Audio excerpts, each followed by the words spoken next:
The other two problems that we need to talk about are very similar to the one in the first video.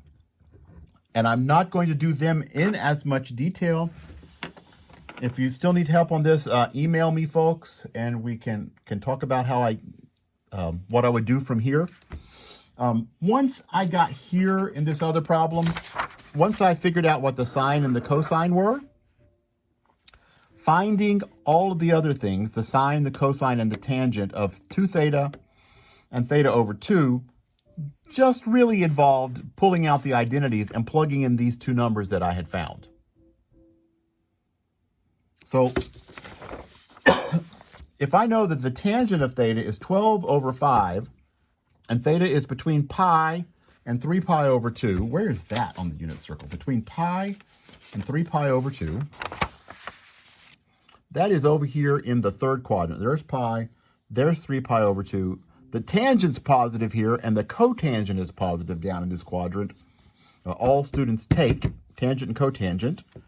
Everything else is negative there. So if I look at the reference angle, I can use the reference angle to find the numerical values. Then I got to worry about the signs based on where the angle lives. So there's the reference angle. I'll call it theta prime. And the tangent is 12 over 5. Tangent is opposite over adjacent. Sokatoa. Took oats away. Okay. 12 over 5. Now I got to find this hypotenuse. If I've got some sides in a right triangle and I need another side, the hypotenuse squared is 12 squared plus 5 squared. And so the hypotenuse squared is 144 plus 25, which is 169. So the hypotenuse is the square root of 169, which is 13.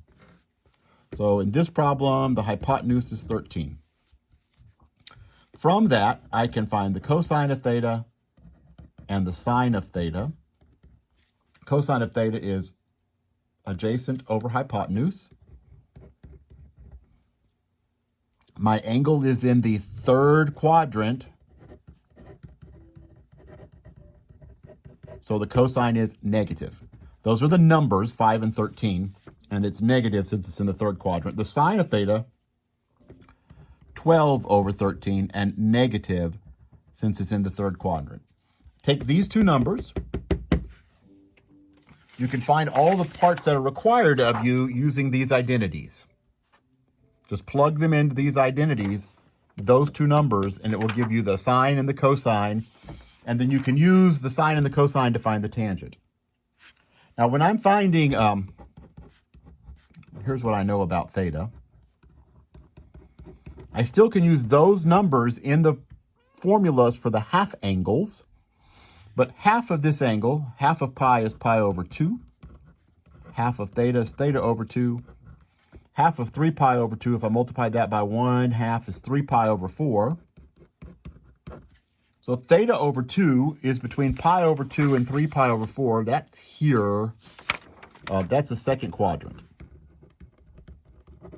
So if the angle's in the second quadrant, when you use these formulas for half angles of sine and cosine, you know which one to pick. If it's in the second quadrant, the sine's going to be positive and the cosine's going to be negative. Okay, and the last question. Now, I didn't go through as much detail on that one. You can take those numbers and plug them into the identities the way I did on problem number 49. Last one's problem number 56. The sine of theta is 5 over 13. Theta is between pi over 2 and pi. That's in between pi over 2 and pi. That's somewhere in the second quadrant. But my reference triangle looks like this, theta, opposite over hypotenuse. From the one we just did, we know that's going to be 12. It's a 12, 5, 13 right triangle. And so cosine of theta, sine of theta was already given to me to be 5 over 13. Cosine of theta is adjacent 12 over 13. It's negative. It's negative because it's in the second quadrant and the cosine is negative there. Use all that. with the identities to find the double angles, the cosine of 2 theta and the sine of 2 theta.